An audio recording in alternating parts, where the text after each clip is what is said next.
Speaking of Grand Theft Auto and Take-Two, Take-Two Interactive, huge publisher, as you know, they do Borderlands, they do 2K Sports, their big name.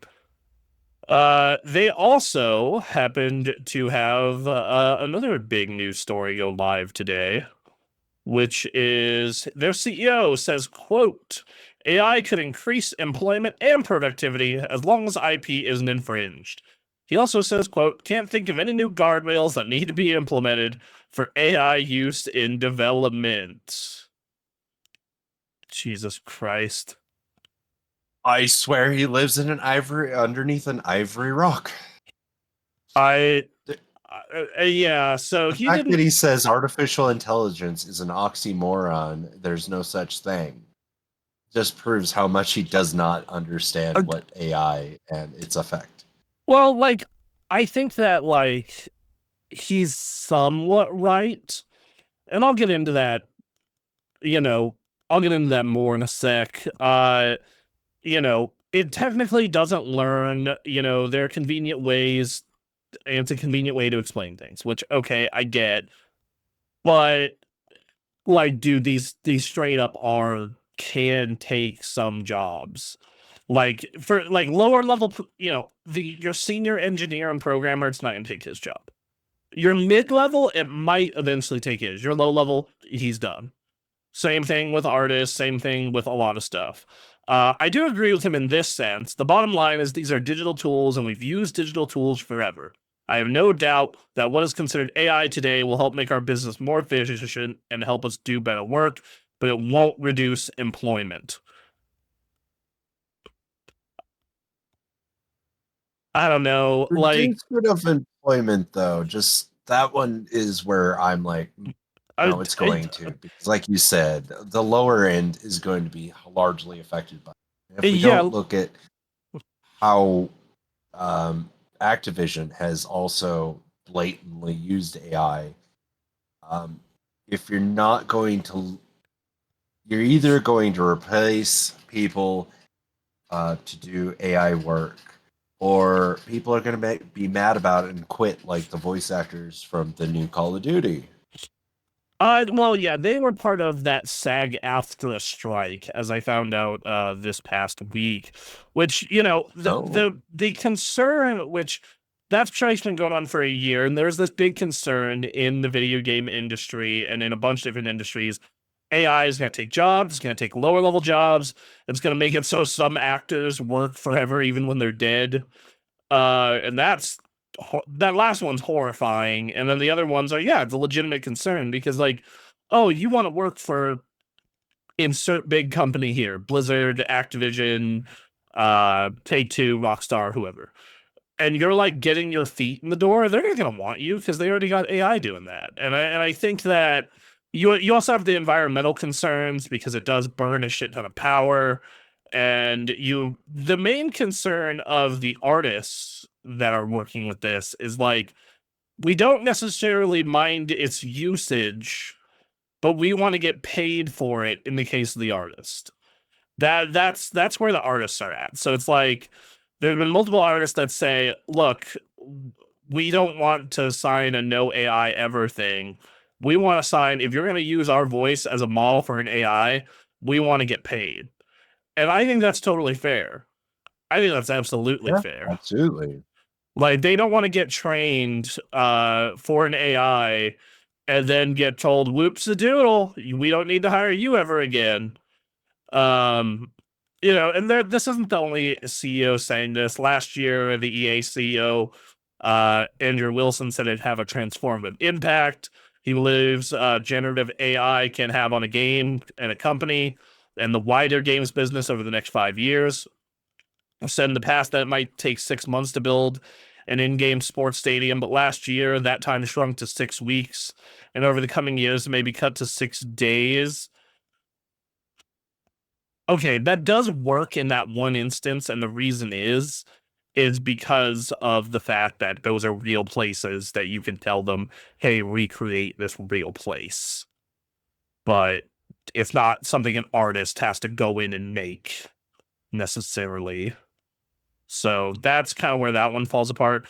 I don't mind it, like I said, as a tool. That's one thing, is because you have cases where like Blizzard uses it for tedious bullshit, for example. They said, hey, the way we use AI is to make it so models on we'll make a set of armor and we'll model it to one race of characters that you play as, but we have 17 different races that you play as. So we need to be able to model this armor to each and every single race that you play as. So we just pawn most of that work off on AI instead of it taking tens of hours for some dude to go do it. Yeah. That's totally acceptable, and that's using it the way it needs to without anyone losing a job over it. Yeah, and you know that in that case, an animator's time can and a designer's time can be used on something better. A story that's linked to this that happened this week is hey, you and I played that Indiana Jones game. Uh, That's a beautiful game. it was one of my games of the year, and I would recommend everyone play it. It's on Game Pass, and even if it wasn't on Game Pass, I would say it is absolutely worth the $70. Well, the Troy Baker had something to say about it, saying Troy Baker as indie shows you don't need to steal actors' souls with AI. Baker's portrayal of Indiana Jones suggests there's no need for AI performances, says Harrison Ford. I can actually relate this to a lot of talk over the ending of season 2 of Mandalorian, where they brought in Luke. The same thing was wanted, like after the fact. We wanted as fans Sebastian Stan to step in as Luke, and then they could have used CGI to kind of make him look more like. But they went the route they did, and that is what it is. In this particular case, they wound up using a really good voice actor, and he did an amazing job as Indy. Sometimes I can barely tell that it's I, not Harrison. yeah, I'm gonna be real. There is very little where you can tell the difference. Like I watched all three of those movies recently, showing my girlfriend to them to the first time, and while playing the game, and like unless you're doing those back to back like I was, I think most people would have a hard time telling the difference. But I actually watch him pretty regularly, and to see the 1-to-1 um, between the beginning of the game and it's parts of the first one, right? yeah, Raiders of the Lost Ark. Yep. Yeah, Raiders of the Lost Ark, and it just looks so accurate. I mean, it's not like uncanny valley accurate, but it was so well represented. It was just an absolutely gorgeous game, and the voice acting was absolutely amazing. So there's no reason that we can't. I mean, aside from the fact that he is portraying Harrison Ford, so they kind of have to use his looks, which is to the character. I don't know how much that plays into it, though, because does Harrison actually get royalties off of the fact that it's his likeness out of the game? In most cases, you would, yes. So I mean, as long as that's done, there shouldn't be an issue where we need to use AI. Yeah, and I completely agree with that. I think that that is a perfectly acceptable way to do this. I think that Harrison Ford nails it here. He did a brilliant job, and it didn't take AI to do it. Baker's impression is so good that to call it an impression feels unfair. There's a faultless performance. The serious side, sarcastic side, everything about Indy and the Great Circle is exactly how it should be. It all contributes to feeling that Indiana Jones: The Great Circle really is the lost sixth Indy film. You mean fourth, lost fourth. Those other two didn't happen. Those, you. Hey, he lost a lot of sweat and tears in those movies, so to him, those still count. Okay, that's fair, I guess. Sure. You know what? They may not be good, but he put the work in. And, He had to suffer it. You know what? And credit to him, it wasn't his fault. It wasn't his fault that those movies were not particularly great. I do think that this calls into a particular thing where it's just like AI is advancing so fast, and you need protections against it. I Yes. think that's the big thing. Is like, okay, if you're going to use AI for these performances, then we need to get paid for the use of our voice, or we need to get paid for the use of our art style. Like, for example, if you and I make a game that's super successful and like the company that was our publisher wants to use that art style and our voices, then great, you got to pay us. I think that that is fine. I think it does dilute art a little bit because part of art, in my opinion, is the human part of it is a human made it and it is their experience and their life and their everything. But if the companies try to nickel and dime any way they can, if they're gonna go down this road, then you need to protect the people who make the original art that all of this is based on. Because that's the thing about AI is it doesn't generate anything. It is literally it is learning what it understands from existing movies, existing articles, existing everything, and creating things out of it. There are good ways to go about it, and there are bad. Let's see. The one of the admirals that passed away sadly years before the movie could be made in one of the Star Wars ones. They brought him back using AI. Now, watching it, it doesn't look bad. You know, it was well done for the movie itself. And Rogue One was an amazing movie, regardless. But it did. That was like one of the beginnings of like mainstream talking about like, should we be doing this?